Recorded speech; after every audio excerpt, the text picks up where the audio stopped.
Hey, what's up everyone? How you guys doing, man? It's Dorendo Extreme. I'm back for another review. Hold on, let me put some light in here. Yes, I'm back for another review. And I'm going to come by and talk about what happened this past Friday night on SmackDown. And this Friday Night SmackDown is actually a good show. So with their new group, The Core, I think it's very good how they're refreshing, Wade Barrett to come to SmackDown and see him get on this fresh start. You know, after his long run on NXT with Nexus, after Wade Barrett gets dominated by Nexus. So, roughly enough, Wade Barrett and Ezekiel Jackson, who both came to SmackDown, I think, Ezekiel Jackson came to SmackDown, apparently turning him heel once again when he was a face on Raw, appearing on all these squash matches, squashing other heel superstars. Apparently did, like the Brooklyn Brawler, who was a heel, who faced Ezekiel Jackson. And apparently Ezekiel Jackson is just a heck of a bodybuilding wrestler, and I think that's what it's all about. So, Ezekiel Jackson, who manhandled Big Show, I think this was a phenomenal week on SmackDown last week, and this was an incredible debut.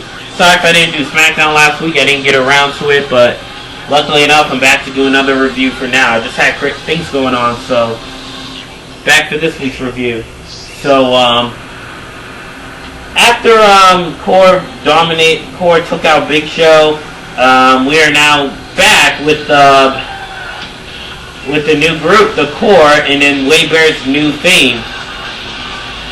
So Wade Barrett having a new impressive theme. I'm surprised that was his theme. So his theme was with his new group, The Core, they debut in the ring for the first time after beating a Big Show, and Wade Barrett's supposed to have a one-on-one match with the Big Show.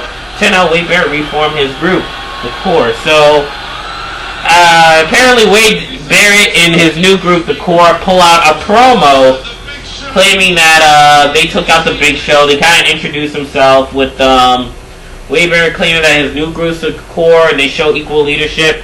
And then he talks about Ezekiel Jackson. Has been promoting my imminent arrival on SmackDown. I'm definitely a proud member of the SmackDown roster. So he claims that he's a proud member of SmackDown. I think this is an okay promo. Heath Slater, I think, is very good on the mic. He's very cocky. He's very self-willing. So because of Heath Slater. So Heath Slater, I think, is playing a good run as a heel so far. Ever since being with Nexus, I really like Heath Slater. I think Heath Slater and Justin Gabriel have still proved to be the top tag team so far. If DX was still around, I think they could beat DX on their own. I think they could top them. And they talked about Justin Gabriel claiming he's from South Africa, but he claims to make SmackDown his home in the Core's family. I will call SmackDown my home. And these guys, the Core, is my family. I think it's kind of funny. He says the Core is his family, so it's kind of ironic because whenever you're at home and you live with people, they're like your family. So I think it was a good promo, and I think it was hilarious. So it's kind of funny he said that though. So Teddy Long claims he's not naive. He's not gonna have the Core come here and just run SmackDown, just like how in the good old days of 2010 with June, when Wade Barrett had his Nexus and they were able to take over. Making Nexus assault everyone in the locker room and start running over. So he also claimed that he's not a general manager, he's not a computer, and stuff like that. So apparently, I think for all soul purposes, this was a good promo. So I think things are going to change. So I think to see Core face tough competition, apparently for Theodore Long, who's now going to take charge, he's not going to have him beat everyone in the locker room. Just like David Otunga, who came to take over SmackDown. So after Slater and Gabriel walked out of Nexus, they decided to start fresh and be on SmackDown, apparently. So apparently Wade Barrett claims that he loves being on SmackDown with Teddy Long, Ezekiel Jackson, Slater, and Gabriel. He's happy to see Teddy Long and be on his brand on SmackDown. So Long claims that he's not a computer, he's not a general manager who's just gonna let things get by and just call the shot. So apparently that's what they claim, and that's what the promo was. So apparently Alberto Del Rio introduces them to SmackDown, and he says, "Oh, my name is Alberto Del Rio. I'd like to welcome you guys." And he claims that SmackDown is his yard, and he's going to claim to win the Royal Rumble. I think Alberto Del Rio and John Morrison can be the top 2 potential Royal Rumble winners. They were able to put out a good show, and that's what I'm really impressed about. Alberto Del Rio and John Morrison are able to know how to put on a show. They're one of the best upcoming superstars, but Alberto Del Rio is now 33 years old. He did wrestle in other leagues since he was a teenager. And it claims that, you know, this is how he was able to come out up top and be a high potential wrestler.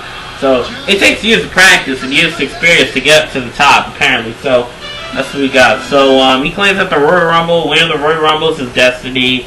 And apparently that's what we got. So, yes, to be short and sweet, we got Alberto Del Rio's match against R-Truth. And I gotta say, this match was actually very good.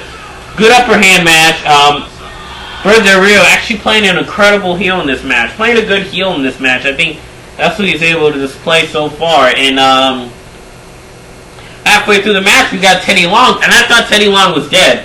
I really thought he was dead for real. Because that's what kind of shocked me. Michael Tarver was in his pimp suit backstage. What the heck was Michael Tarver doing there? That's what surprised me. You think he'll be one of the persons who saw Teddy Long will join the core or join forces with Dolph Ziggler to form a tag team? After Byron Saxton gets eliminated, I think this is a good build there. They could be a surprisingly good tag team, Tarver and Ziggler. Then Ziggler could take out Tarver at one point. I never know. So, that's what we got. So after that, we got continued to the R-Truth and Del Rio match. And apparently this match looked like the match actually looked good. It was less botched. And, it was very phenomenal, very incredible. And that's something, this was actually an okay match. And, actually was good. So R-Truth pulls off a good upper hand. But eventually, Ricardo Rodriguez, who has this ridiculous mushroom haircut, glad it's not a girl. That'll be the most ugliest haircut. And Ricardo Rodriguez was supposed to be the personal ring announcer. Apparently, it turned out that he's just a manager. Like, that's Alberto Del Rio's, well, you know. So back from commercial, we get the match with Alberto Del Rio winds up turning around the match, which was okay very well, but R-Truth able to nail some nice counters. Like, and then eventually, soon we see Teddy Long get carried out of the stretcher. We don't know the person who sold the Teddy Long. I thought it looked kind of real at first, but then it turned out it wasn't. He was in a heart attack. So I don't know. I really think the core was Vicky Guerrero. It's part of Vicky Guerrero's plan. I think this was Vicky Guerrero's plan. I don't know if it was, but it could be. But maybe it's not. So I really think it wasn't part of Vicky Guerrero's plan, apparently. So or it could be Dolph Ziggler's plan to take out Teddy Long just so they could plan to take out Edge and have the core dominate. You never know. So after that, he winds up getting an upper hand when he uses the ropes. R-Truth uses the ropes to get his huge upper hand in the crossbar, apparently. And this is where Del Rio winds up nailing his finishing move to get his crossbar locked in there. So we all thought I thought he was gonna reach the ropes, but it turned out that wasn't the case. So Del Rio gets the win right there, and then Ricardo Rodriguez announces the win. And you know, he was like a very enthusiastic personal ring announcer. After that, we get Teddy Long carried out in the ambulance. Well, I'll be excited to see how the storyline went. And see, Rosa Mendes is just too good. You know, hang out backstage. The referee and Hornswoggle, what are they up to? So we haven't seen much from Rosa Mendes. And look, Trent Beretta and Smelly Kelly for some reason. For a second or two. So they're all hoping that Teddy Long's okay. I think he's a phenomenal general manager. He does very quite well if you have to think of it. Oh, it's Caitlyn, Trent Beretta, you know. But Caitlyn hasn't been doing much. I really think Caitlyn needs to get in the match. Because I heard they're still training her now. And it's like, what's the point of her winning? I really thought AJ Lee and Naomi should win. But I was very excited for Caitlyn because she was behind Vicky Guerrero so much. And you know, anyone who's behind Vicky Guerrero is gonna get always this big push. So I think I think Vicky Guerrero does have its rewards if you come to think of it. Sorry, but yeah, moving on. Anyway, I think it was Vicky's part of the plan to take out Teddy Long. I know Vicky was behind this, and it turned out the core. The core claimed that they had nothing to do with Teddy Long getting attacked, and apparently they decided they had nothing to do with this. But now they claim that Vicky is in charge, in which Vicky granted and agreed. They decided to have for any member of the group, the core will take out Edge. face Edge tonight, and it turned out Vicky's plan has, you know, we'll see how it goes out at the end. And apparently, everyone probably knew how that went out, and I think it was quite interesting. So, after the Royal Rumble clip and all that gets cleared out, we get Lay Cool. And I gotta say, Lay Cool has been displaying themselves as good heels. You know, I can't really blame them for playing good heels so far. So, I gotta say, I think Awesome Kong's gonna go to SmackDown and be bodyguards of Lay Cool just to build up a mostly Awesome Kong and Lay Cool feud. So I'm hoping that soon enough that if they're gonna be in alliance, it phases out pretty quick, just like with Vicky Guerrero and Lay Cool. By like July or after, I think after April, the alliance just quickly phased out. Vicky Guerrero and Lay Cool. So I gotta say, Layla, you know, she is improving the ring. Looked like she did train very well. And she, actually, I kind of say she does know how to put on a good show. She actually can play a good heel. So I agree she can play a better heel than face, but she actually can display a good heel. And for her long run ever since joining forces with William Regal, this is what kind of upped her up a lot. So she actually played an okay heel, and she actually can, like, she hasn't really botched as much. I think that's the good thing. And it looked like she actually did okay as a heel. So apparently after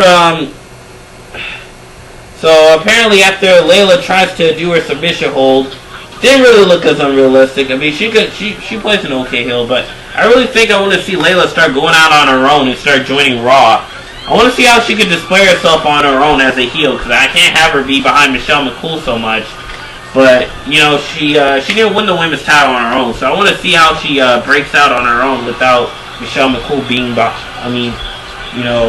behind her so much. So Beth Phoenix pulls off this Glam Slam win, apparently, that puts the end of the match, and apparently Beth Phoenix nails the win. So I think Awesome Kong will be the bodyguard of Lay Cool, because for Lay Cool to be constantly buried by Beth Phoenix, I mean, I have an exact feeling that's going to happen, of course. I mean, it's not really a surprise to me. I mean, I can see that a mile away. I mean, I'll be surprised if I'm right, but that's the only thing. So I think it's no surprise because they've been getting buried by Beth Phoenix. I think that's the case. Or it could be an alliance with Melina. You know, it can go either way. So moving on, we got Dashing Cody Rhodes with Rey Mysterio. So now we got this match. Rey Mysterio and Cody Rhodes go at it in the match. And I gotta say, this match turned out okay, even though they face each other again. And, you know, it's nothing surprising. So for Rey Mysterio, so after, this match went out very well. Cody Rhodes actually had a good upper hand. And eventually Rey Mysterio was able to turn around the match, surprisingly. And with his surprising moves, Cody Rhodes was able to play good. He actually plays a good heel, and he's able to break out. He actually can break out very well as a heel with this new gimmick, that dashing gimmick. But I want to see how he carries it out as a face. I think they should try a brief test face with him for a little while. I mean, for quite a bit. I mean, if Edge turns heel and he feuds with Cody Rhodes, or if Dolph Ziggler turns heel, I think Cody Rhodes can play a different type of face, just like what Randy Orton has been. You know, he's playing a new anti-hero face, and I think it's working well with him. But I think they need to start, expanding his moves. That's why his face character is so boring. So I think he needs some charisma. That's the thing. He doesn't need to turn heel. I mean, he just needs the same charisma he has when he had a face when he debuted and when he left Evolution, because he has so much quite charisma. So Rey Mysterio pulls off a surprising win, and I thought he was really bleeding. But it turned out he thought his nose broke, so they were checking if it broke. And I thought his nose was bleeding. I was about to say, let's bring some blood to come out. I thought that would be great. I thought that would be surprising. Oh, man. It would have been hilarious. So, after that, they pull off a segment where they're checking, oh, Todd Grisham's okay. And he is claiming, oh, Teddy Long's okay. They're trying to make it like a real sport. But it turned into a skit when A-Ride shows up, and it turns out The Miz is here. So anytime A-Ride is here, that means the awesome Miz is in the building. And it turned out the Miz, who's making a brief appearance on SmackDown, I think it's going to make things interesting, but I really think he could have had a match on SmackDown, but I didn't think that was the case. I think they could have had the champion versus champion match on SmackDown, but it turned out Edge and the Miz turning out to make a great feud. And I think that was, I gotta say, that quite played off fairly well, but, you know, Miz making great cameo appearance on SmackDown. I think that's what makes the show interesting, which Edge claiming that they're Raw rejects. So, after that, we have the amateur wrestling match, and I gotta say, I think they're trying to, so we see Cody Rhodes. They didn't show the mirror. They didn't show the face of Cody Rhodes' dashing face. He said, give me the beer. And then Cody Rhodes is surprised that, his nose looked broken, so they try to fix that. So they can change the dashing,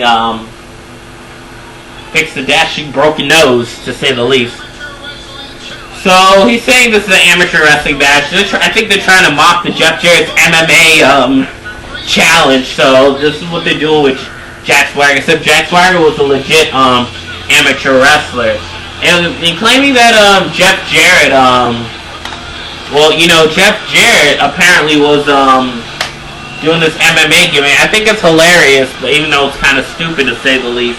Which claiming that probably everyone thinks that, especially with Vince Russo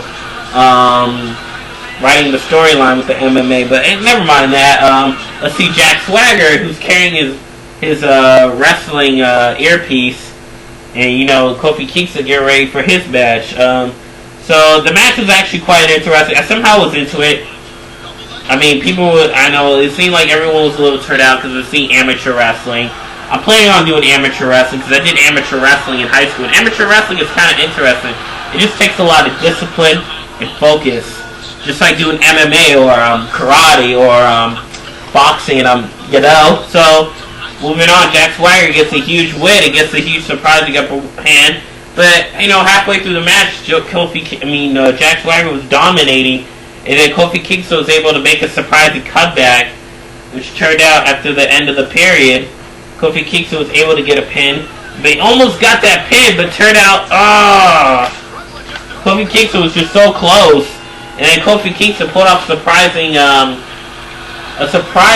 slip-by win. So apparently that was the case. So Kofi Kingston was so close to that win. He actually did very surprising. I somehow was into it because it reminded me of the MVP Jack Swagger Invitational Challenge when they fought MVP. MVP was just getting shut out. He slapped because Jack Swagger got frustrated. Jack Swagger attacked him, and then the bet was he won the VIP lounge. And Jack Swagger did run the VIP lounge doing push-ups, but MVP interrupted that. So it kind of bring a little reminiscence to that. And Jack Swagger, who slapped him, still frustrated about the score, that because Kofi Kingston barely, you know, Jack Swagger barely won, and you know he got embarrassed by Kofi Kingston at the end. So Jack Swagger got frustrated, attacked him. Then Kofi Kingston tried to attack him back because Jack Swagger shoved him in the face. So he tried to do a little retaliation. Kofi Kingston is not a sore loser. For those who think he was a sore loser, Jack Swagger was. Kofi Kingston was able to take it off strong. So these people need to get that right. They looked like they incorrectly said that Kofi Kingston attacked Swagger because he was a sore loser. How inaccurate was that? They didn't even pay attention, so it looked a little inaccurate. So, anyway, we have the commentators who are watching this, who are now commenting on about the main event coming up and about the end. So, after that, they replayed last week after Dolph Ziggler and Vicky made out, and then Edge aired some comments. So I'm gonna make a quick review about this, where you know, Edge made some comments about Dolph Ziggler on Vicky Guerrero on SmackDown, and they did some replays about what happened last week. A couple years ago, and then Edge tried to, you know, resurrect the past and resurrect all those good things that happened for Edge. And then Vicky Guerrero gets so frustrated because that was our wedding night, and then she decided to use it out of laughter, claiming that, oh, she was happy, and that Edge was going to spare Vicky, but because it's a PG show, we wouldn't see Edge assault a woman, only if it was TV-14 or those old days when they used to assault women, and just like when Undertaker tombstone Vicky. So, after Dolph Ziggler made out with Vicky, and they claimed it was disgusting, I didn't think it was disgusting, I think it was entertainment, but, you know, that's what now they're trying to get a further push with Dolph Ziggler, because, now he's feuding with Edge, so they're trying to give him this big push, but I want to see if he can still stay in main event status without Vicky Guerrero. So if this whole Dolph Ziggler Vicky thing begins to phase out and they move on from this, then I'll see how Dolph Ziggler carries himself, because he carried himself fairly well with Maria, which they haven't really done anything with him. So, like I said before, so, this might get quite interesting because Big Guerrero's there. They're trying to do this Edge, Vicky, Godolph love triangle where Edge talked about his moments when he was married, and then Vicky announced that, in case you don't know, we were married. So she gets all that stuff out of there. I'll see how that story angle carries with less than 2 weeks left for the Royal Rumble, which is next 1 week after tomorrow. So moving on, we have Trent Beretta versus Drew McIntyre. And as I say, Drew McIntyre was trying to keep himself hold together. And then he claimed after last week when Drew McIntyre got frustrated because of Trent Beretta's upset win, surprisingly, Kelly appears like, who's that jumping off the sky? Kelly appears right out of nowhere, who is still gorgeous. And then Drew McIntyre claimed that, this is just not me. This is just what I do in the ring. And then Kelly said, oh, you can't be taking joy of beating people up, and I can't stand it. So she says, grow up. And then moving on, we get the match. Drew McIntyre, Trent Beretta getting this feud.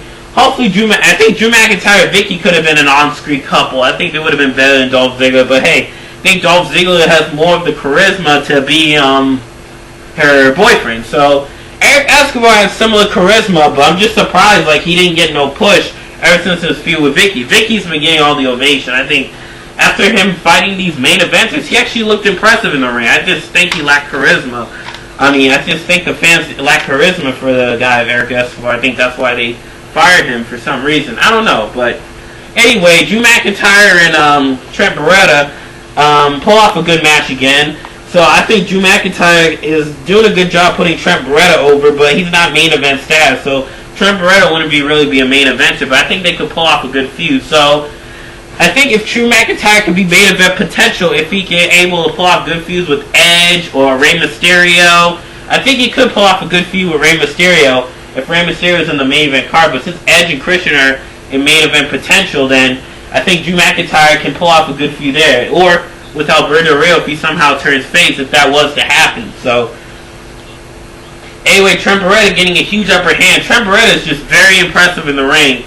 I think he's also my favorite wrestler. Drew McIntyre can really put off a good show with them. They actually work phenomenal together, and it looked like they really worked on this match, and I think they did a heck of a job going at it. So after Drew McIntyre pulled off a surprising upper hand, I think how you say it? So Drew McIntyre works on a different finishing move, which is the toss suplex. And apparently that helped Drew get the win. Surprisingly, that was his new finishing move. I thought it was a Future Shock DDT. So Drew McIntyre tries to get in the ring, shake his hand. It turned out Trent Beretta smacked him. And I thought this was going to be a tease handshake. It looked like he was offering the handshake, but it turned out that wasn't the case. So Drew McIntyre gets frustrated, gets mad, and apparently Kelly starts walking down. You know, like you said, looking gorgeous as always, wearing another tight skimpy dress. And now Kelly's all telling Drew to put him down like he's a little kid or something. Like, what the heck is it? Now Drew McIntyre is starting to look like a sissy or what? Saying, he hit me first, and then Kelly walked by to Trent Beretta, and then he says, oh, are you okay? It's like she's playing kindergarten teacher or recess teacher or something. And then Drew McIntyre said, it wasn't my favorite. And then Kelly said, oh, it doesn't matter. Just get out of here and leave me alone. Like Michael Jackson. So apparently that was the case. So I'll see how this love triangle goes. I guess now they're doing another love triangle with Trent Beretta, Kelly, and Drew McIntyre. So I don't know if that's the case. We'll see what happens. So apparently I'll be excited how it goes next week, but I wish Tiffany was there. I think Tiffany could have been the angle, but now they throw Kelly there. And Drew McIntyre is just, look at him, now he's storming off, so angry. I can't wait to see what happens next week. Moving on, we get Edge versus one of the members of the Core. One of the Core that's like apparently up next after commercial break. Moving on, we now got the match where The Miz comes in the ring and pulls off a promo. And apparently he pulled off an okay promo on SmackDown with champion with his boyfriend Alex Riley and Michael Cole, The Miz's wife, all praising The Miz so much. Like, he's like the New York Jets of WWE. because, you know, he's like Rex Ryan, who like just talks and runs their mouth, but they manage to back it up, and that was surprising. I think the Patriots just shuts their mouth and gets it done, but they failed to execute that. So, you know, I was really pissed off that the Jets won. The Patriots should have won that, because I'm from New England. So apparently we get the Miz, who is awesome. So moving on, we get the Miz to get on the mic and pull off a promo. Apparently he did, and he pulled off an okay promo. So he claims that, oh, this is what I did to Randy Orton. It's going to be a preview of what I'm going to do to Edge. And basically this is what he talks about. They showed us a clip of what he did on Monday Night Raw after Randy Orton's win.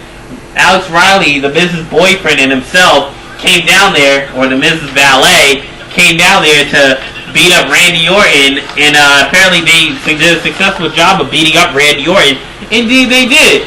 So he says that I'm the Miz, and I'm awesome. Man, he was just hilarious right there. So after that, he says, I'm the Miz. Edge comes out saying he's tired of these Raw rejects coming out there. So after his good promo, back and forth promo, Edge claims that, oh, just get out of my ring or else I'll do things to ya. Alex Riley tries to get up there and stand up to Edge, and it turned out that backfired just right there. And it was just the most hilarious backfire. Alex Riley should have just stood up there and at least started a fight with them. And then Alex Riley gets a small upper hand, but Edge tried to do a quick spear. Alex Riley is just getting buried by people. It's ridiculous. He buried Caval. I don't know other superstars he buried, but Alex Riley, I think, may get a future push whenever this Miz-Alex Riley thing fades off, but I don't think it's going to phase off in a while. I think, like, cool, Alex Riley and The Miz will make a great alliance, come to think of it, and they could take on Trent Beretta, you know, Smelly Kelly, in another tag team, or Big Show, but apparently then The Miz tried to fight Edge, but it turned out they backed off, and they just walked out of the ring. So, after that, we get Vicky Guerrero to introduce the guest commentator, and I'm surprised. I'm like, why did they introduce the guest commentator?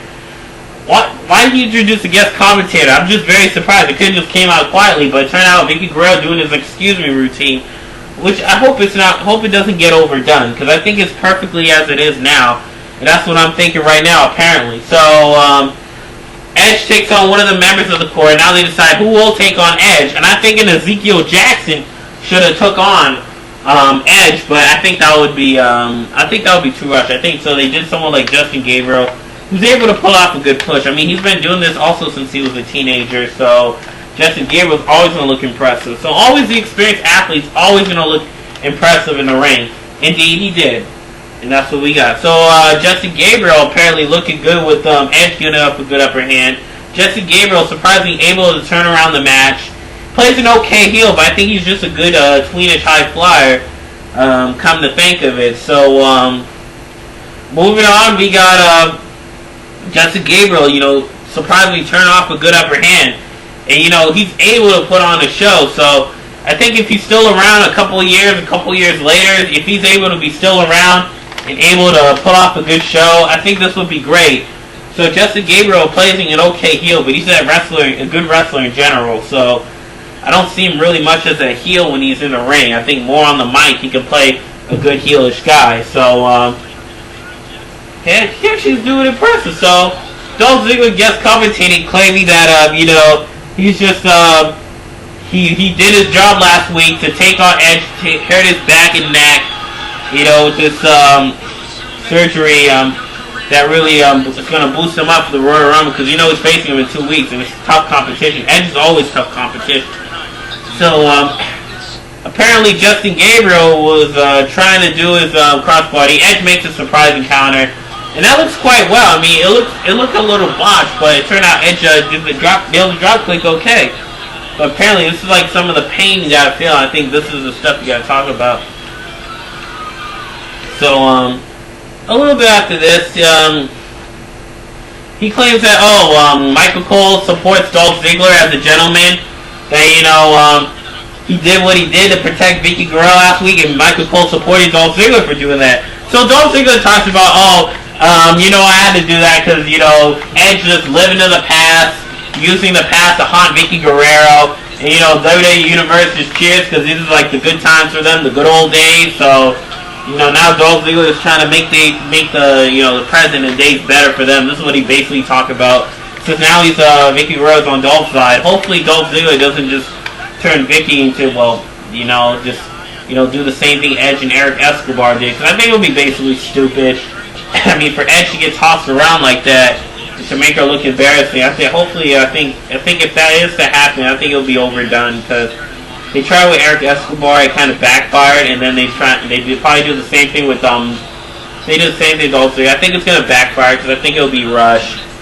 So basically, this is basically this is what he's talking about, you know, good old day stuff like that. So this match is actually looking surprisingly good, and eventually soon, Dolph Ziggler tries to, Edge tried to nail his attack, and then it turns out to be a kick out. So, with the core getting involved in the match, I think this is where the part gets interesting. Then got interesting right there. We see Edge taking out Wade Barrett, taking out Heath Slater, but no, he couldn't take out Ezekiel Jackson, which helped Justin Gabriel get the win.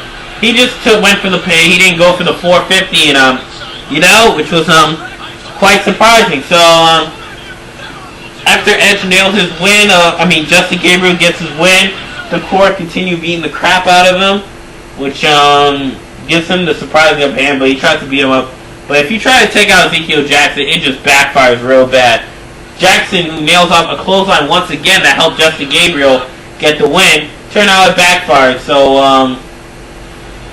apparently Heath Slater nails his finishing move, the swinging neck breaker. So after see Jackson, he's a huge upper hand for core, and I think he's the most powerful, more powerful than Michael Tarver. And I want to see Michael Tarver get taken out by Ezekiel Jackson. That'll be interesting. So everyone nails their signature moves, including the wasteland, and then Justin Gabriel finally nails his signature move, which he failed to do the last time, but indeed he did. And I love this move, the 450 splash. And indeed he did, and Vicky Guerrero sits on the commentating ringside, impressed, and then Dolph Ziggler gets to the ring, and Vicky Guerrero holds the world champion. It would have been great if he handed the title to Dolph Ziggler to make a claim that he will be world heavyweight champion. So this is impressive. Hopefully Dolph Ziggler gets this feature push. Hopefully he may have main event potential, but I'm gonna say with some of the main eventers, the current main eventers like Edge, Rey Mysterio, Del Rio, Randy Orton, John Cena that are hanging around, I just think that Dolph Ziggler may get up there once their careers are over, once they're done, but I think it's going to be a wow. It's going to be extreme wow. So, yes, this is my review. This is the Ren Dog Extreme, and I'm taking you to the extreme.